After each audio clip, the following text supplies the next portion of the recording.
Hello friends, नवम श्रेणी आम आर्किमिडीज प्रिंसिपल पढ़ीचे। आज आम ताको परीक्षा आकार में देखा। आर्किमिडीज को प्रिंसिपल अनुसार से कौन कौन जे आम कि ओजन वस्तु को गोटे कमानी निकित झुलाई रखा। एठारे आंकड़ा सहित तार ओजन हो 260 ग्राम। जितेबाला ताको पानी रे आम डिप करवा तार प्रकृत ओजन किछि ह्रास पाइब, जहाँ को आम आभासी ह्रास कहूँ। जहाँ कमानी निकितिर यही सूचकटा धीरे धीरे ऊपर को उठिब। मु प्रथमे ताको पूर्ण भाव में डिप करुछि।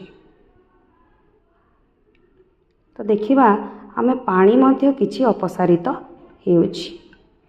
पूरा कंटाटा बुड़े पारुनी, तथापि भी आम देखिबा एठारे डिफरेंस आसुछि। पाखापाखि देखि पारुथिबे 230 ग्राम। ओके, 230 रो 232 ग्राम पाखापाखि आसुछि। एबे आमे देखिबा जे एई अपसारित जलर ओजन केते। ये जो जलटा अपसारित हैला से जलर ओजन केते। वर्तमान मु गोटे इलेक्ट्रिक वेट मशीन नहीं।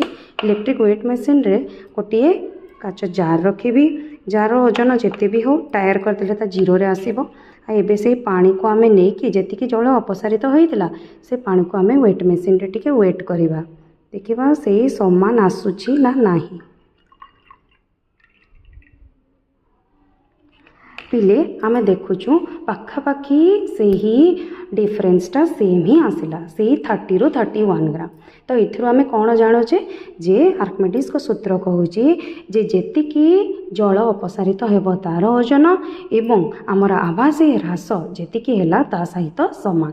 किंबा मोटामोटी भाव में कहवाक गले आमर वस्तुर आयतन जेते आयतन रे ताहा पानी मध्य रहिबो, पानी मध्य जेतिकी आयतन रहिबा जेतिकी जागा से नब से ही जल अपसारित करिबो एवं तार ओजन जलर ओजन समान रहिबो।